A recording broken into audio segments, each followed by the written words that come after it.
Subscribe गर्नुहोस् technical रमाइलो च्यानललाई र बेल आइकन दबाउनुहोस् लेटेस्ट टेक्नोलोजी भिडियो सबैभन्दा पहिला देख्नको लागि।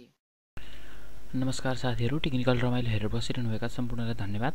र आजको भिडियोमा चाहिँ म हजुरहरुलाई के सिकाउन गइरहेको छु भन्दाखेरि चाहिँ हजुरहरुको चाहिँ पीसी स्लो छ भने चाहिँ हजुरहरुले पहिले भन्दा फास्ट चाहिँ कसरी बनाउन सक्नुहुन्छ भन्ने विषयमा म हजुरहरुलाई सिकाउन गइरहेको छु। र यो स्टेपहरु चाहिँ हजुरहरुले चाहिँ एकदम भिडियो लास्टसम्म हेर्नु होला। यदि हजुरहरुले भिडियो चाहिँ लास्टसम्म हेर्नु भएन भने हजुरहरुलाई चाहिँ गाह्रो पर्न सक्छ। र सबैभन्दा पहिला चाहिँ म हजुरहरुलाई चाहिँ यो कम्प्युटरमा स्टोर भएको क्याचे फाइलहरुलाई हजुरहरुले यदि डिलिट गर्नुभयो भने चाहिँ हजुरको कम्प्युटर पहिले भन्दा एकदम राम्रो चल्न थाल्छ। र त्यसको लागि चाहिँ सबैभन्दा पहिला मसँग धेरै स्टेप्सहरु छन्। हजुरहरुसँग कम्प्युटरमा धेरै क्याचे फाइलहरु स्टोर भएर बसेका हुन्छन्।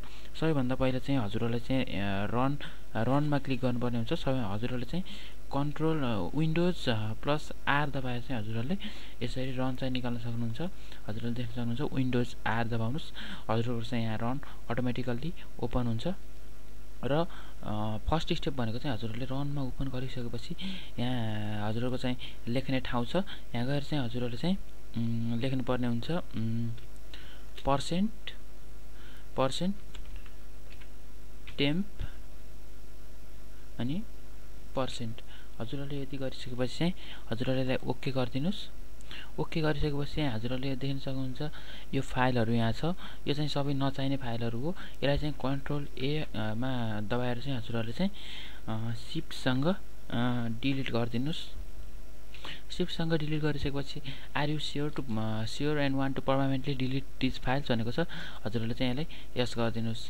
यस गरिसकेपछि चाहिँ do this for all current items गरेर कन्टिन्युमा क्लिक गरिदिनुस्। र कन्टिन्युमा क्लिक गरिसकेपछि चाहिँ यो सबै फाइलहरु चाहिँ डिलिट हुन्छ। र हजुरहरुले चाहिँ यसलाई इन्टु गरिदिनुस्। र हजुरहरुले चाहिँ अर्को स्टेप चाहिँ हजुरहरुले चाहिँ फेरि पनि विन्डोज प्लस आर मा क्लिक गर्नुस्। अब चाहिँ हजुरहरुले चाहिँ टीईएमपी मात्र क्लिक गरेर चाहिँ इन्टर क्लिक गरिदिनुस्। इन्टर गरिसकेपछि हजुरहरुलाई चाहिँ यहाँ परमिसन माग्छ। हजुरहरुले यसलाई कन्टिन्यु गरिदिनुस्। कन्टिन्यु गरिसकेपछि हाम्रो यो ड्याशबोर्ड ओपन हुन्छ। यसलाई चाहिँ यसलाई पनि हजुरहरुले कन्ट्रोल ए गरेर चाहिँ शिफ्ट सँग डिलिट गरिदिनुस् र यसलाई चाहिँ यस गरिदिनुस् र कन्टिन्युमा क्लिक गरिदिनुस्। यो भएपछि हाम्रो क्याचे फाइलहरु अर्को फाइल पनि डिलिट भइसकेको छ। हजुरहरुले चाहिँ फेरि विन्डोज प्लस आर क्लिक गर्नुस्। यहाँ गएर चाहिँ हजुरले RECENT रिसेन्ट भनेर टाइप गरेर इन्टरमा प्रेस गरिदिनुस्।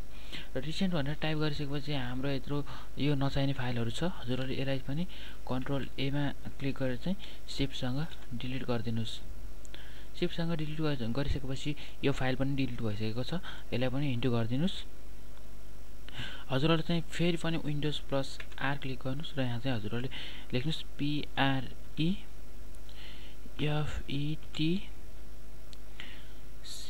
PREFETCH प्रिफेस भनेर लेख्नुस् र इन्टर गरिदिनुस्। यसमा पनि हजुरहरुले कन्टिन्युमा क्लिक गर्नुस्। र कन्टिन्युमा क्लिक गरिसकेपछि यो पनि हाम्रो नचाहिने सबै नचाहिने फाइलहरु हो। हजुरहरुले यसलाई पनि कन्ट्रोल प्लस ए क्लिक गरेर शिफ्ट सँग डिलिट गरिदिनुस् र यसलाई इन्टर गरिदिनुस्। यति गरेपछि चाहिँ हाम्रो कम्प्युटर सिस्टमको चाहिँ सबै क्याचे फाइलहरु रिमुभ भएको छ। यसले चाहिँ हजुरहरुको सिस्टमलाई चाहिँ फास्ट बनाउन सक्छ। हजुरहरुले चाहिँ यदि हजुरहरुको चाहिँ कम्प्युटर सिस्टम बुट हुनमा टाइम लिन्छ भने चाहिँ हजुरहरुले चाहिँ फेरि विन्डोज प्लस आर क्लिक गर्नुस्। र यहाँ चाहिँ हजुरहरुले MSCONFIG क्लिक गरेर इन्टर गरिदिनुस्। यति इन्टर गरिसकेपछि हजुरहरुले चाहिँ यहाँ देख्न सक्नुहुन्छ बुट भन्ने अप्सन देख्न सक्नुहुन्छ। बुटमा गएर हजुरहरुले चाहिँ टाइम सेकेन्ड भनेको छ। हजुरहरुले चाहिँ यसलाई चाहिँ 3 मात्र राख्न सक्नुहुन्छ साथीहरु। हजुरहरुले चाहिँ यसलाई चाहिँ नो GUI बुटलाई चाहिँ क्लिक गरिदिनुस्। हजुरहरुले चाहिँ यसलाई ओके मा क्लिक गरिदिनुस्। ओके मा क्लिक गरिसकेपछि डोन्ट शो मेसेज अगेनमा क्लिक गरेर अहिले चाहिँ म हजुरहरुलाई रिस्टार्ट गर्दिन। एक्जिट विदाउट रिस्टार्ट भनेर यसलाई चाहिँ म क्लिक गरिदिन्छु। यति गरिसकेपछि हजुरहरुको चाहिँ कम्प्युटरले जुन चाहिँ स्टार्ट हुने बेलामा बुट गर्ने टाइम लिन्छ त्यो टाइम चाहिँ घट्छ साथीहरु। यसै गरी चाहिँ हजुरहरुले आफ्नो कम्प्युटर सिस्टमलाई चाहिँ फास्ट बनाउन सक्नुहुन्छ। र हाम्रो यो भिडियोलाई चाहिँ हजुरहरुले मन पराउनु भएको छ भने चाहिँ लाइक र यो च्यानललाई सब्स्क्राइब गर्न नभुल्नु होला। Thanks for watching.